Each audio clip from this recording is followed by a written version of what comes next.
Scene script. Have you ever wondered what it's like to live in a city that's sinking, not metaphorically but literally sinking under the weight of its own existence? Welcome to Jakarta, Indonesia, the Pearl of Asia, a city with a vibrant culture, bustling street life, and a rich tapestry of history. Yet, this city carries a shocking secret. It is sinking. Yes, you heard that right. Jakarta, home to 10 million souls, is sinking at an alarming rate. Let's take a step back and appreciate the beauty of this city. Picture the grandeur of the National Monument, the tranquil oasis of the Thousand Islands, and the bustling life of Glodok, Jakarta's Chinatown. Feel the energy of the city as it hums with activity, from the traditional markets to the modern skyscrapers. This is Jakarta, a city full of life, a city that never sleeps. But beneath this vibrant facade, a crisis is unfolding. Jakarta is sinking, and it's sinking fast. Every year, the city descends further beneath sea level. The causes? Excessive groundwater extraction, the rise of sea levels due to global warming, and rampant urbanization. Jakarta relies heavily on groundwater for its water supply, but excessive extraction is causing the ground to compact and sink. The rise of sea levels, exacerbated by climate change, is also playing a part. And then there's urbanization. The city's rapid growth and development have added weight to the land, accelerating the sinking process. Imagine the bustling streets of Jakarta gradually submerging underwater. The vibrant markets, the bustling street life, the grand monuments, all slowly disappearing beneath the waves. It's a grim picture, isn't it? But this is the reality for the people of Jakarta. They are living in a city that is sinking beneath their feet. This is the sinking pearl of Asia, a city grappling with a crisis that threatens its very existence. A city that is literally sinking under the weight of its own existence. Imagine waking up every day to the reality that your home is disappearing beneath your feet. What does it mean to live in a sinking city? Let's hear it from those who wake up to this reality every day. Imagine starting your day with water already ankle-deep in your living room. This is the daily reality for many Jakarta residents. They are the ones who truly understand what it means to live in a city that is slowly going underwater. Let's take a moment to walk in their shoes. Imagine having to build makeshift bridges to cross the waterlogged streets. Think about the children who can't go to school because the routes are flooded, or the shopkeepers who can't open their stores due to the rising tides. Living in a sinking city is not just about the physical challenges, it's also about the emotional toll. It's about the fear of the unknown. When will the next flood come? How high will the water rise next time? These are questions that haunt the residents every day. Despite these challenges, there's a resilience that's hard to ignore. The people of Jakarta are not ones to be easily defeated. They adapt, they innovate, and they find ways to live on. Whether it's using makeshift rafts to navigate the waterlogged streets, or building elevated houses to stay above the water, they continue to find ways to survive and thrive. However, this resilience shouldn't be mistaken for acceptance. Living on the edge is not a choice, but a circumstance. It's a constant reminder of the city's battle against nature and time. It's a battle that's far from over, and the stakes are higher than ever. The people of Jakarta are the faces of this struggle. They are the ones who have to bear the brunt of the sinking city. They are the ones who have to live with the fear and uncertainty. But they are also the ones who stand as a testament to human resilience. It's a constant battle against nature and time, and the clock is ticking. But it's not just about losing homes, it's about losing an entire ecosystem. When land sinks beneath the waves, it doesn't just disappear, it's transformed, and not always for the better. In the context of Jakarta's sinking problem, the environmental consequences are severe and far-reaching. One of the most immediate and visible impacts is the loss of marine life. This is a city built on water, teeming with a rich diversity of marine species. As the city sinks, habitats are destroyed, and countless creatures lose their homes. The delicate balance of life beneath the surface is disrupted, leading to a decline in biodiversity and the loss of many species unique to this region. But the destruction doesn't stop there. The sinking land also leads to the intrusion of salt water into freshwater habitats, wreaking havoc on the local ecosystem. This salinization process affects not only the marine life but also the agricultural lands, reducing crop yields and impacting the local economy. The sinking city also exacerbates pollution problems. As land is lost to the sea, waste management becomes more challenging. Trash and pollutants wash into the sea, further damaging the marine environment and making the water unsafe for human use. Additionally, the sinking city contributes to the increase in greenhouse gas emissions. As the land goes under, it releases stored carbon into the atmosphere, further accelerating global warming. Moreover, the sinking city impacts the migratory patterns of many bird species. With their nesting grounds disappearing, these birds are forced to find new homes, often with disastrous consequences. And let's not forget about the impact on human health. The increase in waterborne diseases due to polluted water and the rise in respiratory issues due to increased air pollution are just some of the health problems faced by the residents of Jakarta. The ripple effects of Jakarta's sinking are felt far and wide, and they are devastating. The sinking of Jakarta is not just a local issue. It's a global concern that underscores the urgent need for sustainable urban planning and climate action. Behind every sinking home, there's a sinking heart. Jakarta, the Pearl of Asia, is sinking, and with it, the lives of millions of people are being affected in unimaginable ways. The human cost of this environmental disaster is far-reaching, and it's not just about the homes that are disappearing beneath the water. The true cost is the displacement of people, the loss of livelihoods, and the psychological impact on the inhabitants of this great city. Imagine waking up to find your home, your neighborhood, the streets where you grew up, slowly sinking beneath the water.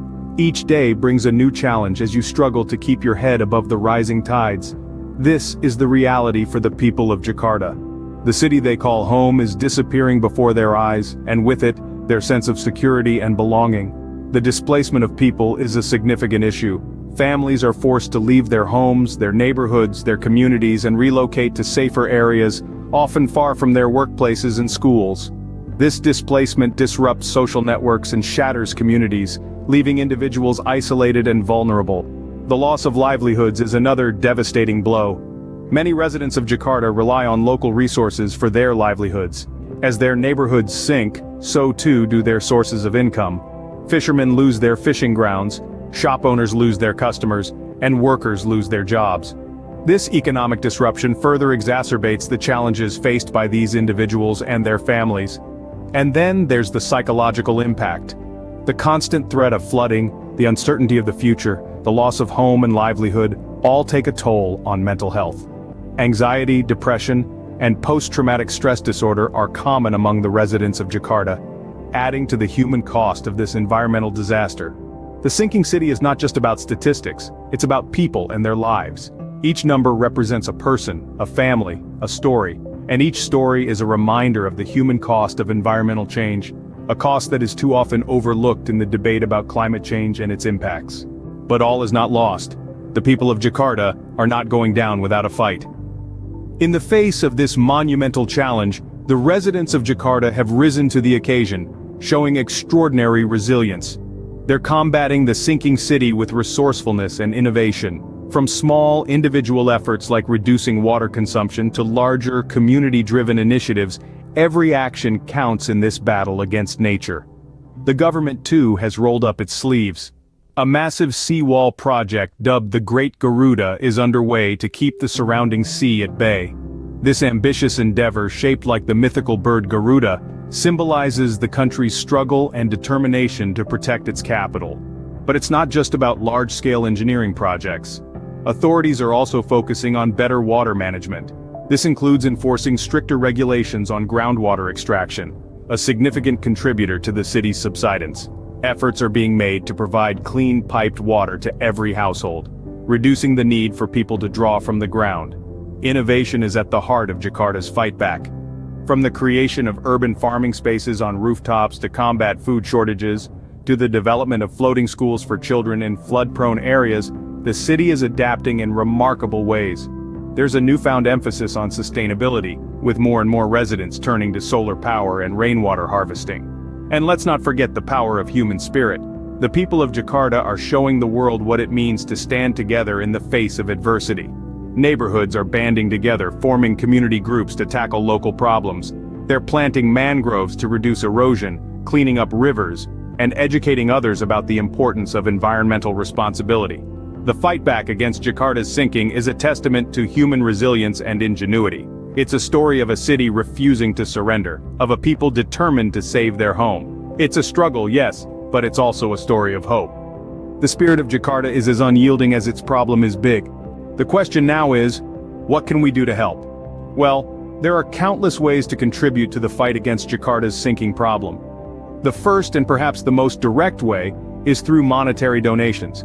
There are several non-profit organizations that are dedicated to combating this issue. They utilize these funds to build stronger infrastructure, invest in flood defenses, and relocate vulnerable communities. Every penny you donate can make a significant difference. But what if you're not in a position to donate? No worries. There's still a lot you can do. Raising awareness is an incredibly powerful tool in this fight. Start by sharing the information about Jakarta's plight with your friends, family, and social media followers. The more people know about this issue, the more pressure can be put on governments and corporations to take necessary actions. In addition, you can also make an impact by volunteering your time and skills. Many organizations welcome volunteers who can help with a variety of tasks, from fundraising to engineering projects. Even if you feel like you don't have any specific skills to offer, your time and effort alone can be incredibly valuable. And remember, this is not just about Jakarta. Climate change is a global issue that affects us all. By making small changes in our daily lives, like reducing our carbon footprint, we can all contribute to slowing down the effects of climate change. This could mean choosing public transportation over driving, cutting down on single-use plastics, or even something as simple as turning off the lights when you leave a room. Change might seem daunting, but it starts with small steps, and those steps can add up to create a significant impact. So let's start today. Let's do our part in saving Jakarta and, in turn, our planet. Every little bit helps. Every action counts. Jakarta is not just a city, it's a symbol of our collective struggle against environmental destruction. This vibrant, bustling metropolis, home to millions, is disappearing right beneath our feet. It's a stark and urgent reminder of the environmental challenges we face worldwide. Our actions, or lack thereof, have consequences.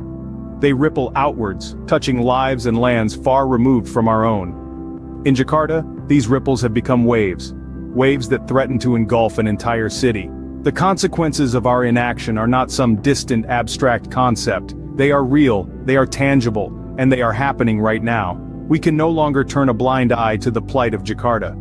We can no longer ignore the reality of our environmental impact, and we can no longer afford to remain passive in the face of such urgent need. But there's hope. There's always hope. And that hope lies in our hands. Our collective action can make a difference. It can turn the tide, it can save Jakarta, and in doing so, it can serve as a beacon of hope for all other cities facing similar challenges. We can advocate for sustainable practices, support organizations working to combat climate change, spread awareness about the urgency of the situation, and use our voices to influence policy change. But we need to start today. We need to start right now. The clock is ticking, and every second that passes is a second closer to losing Jakarta forever. The time for excuses has long since passed. The time for action is now. We are not powerless. We are not without hope. We have the potential to effect real, tangible change. We have the potential to save Jakarta, and in doing so, save a part of ourselves. This is not just about Jakarta, it's about every city, every town, every village, every home. It's about our planet. It's about our future. And it's about the kind of world we want to leave for the generations to come. Let's not wait until it's too late. Let's act now, for Jakarta and for our planet.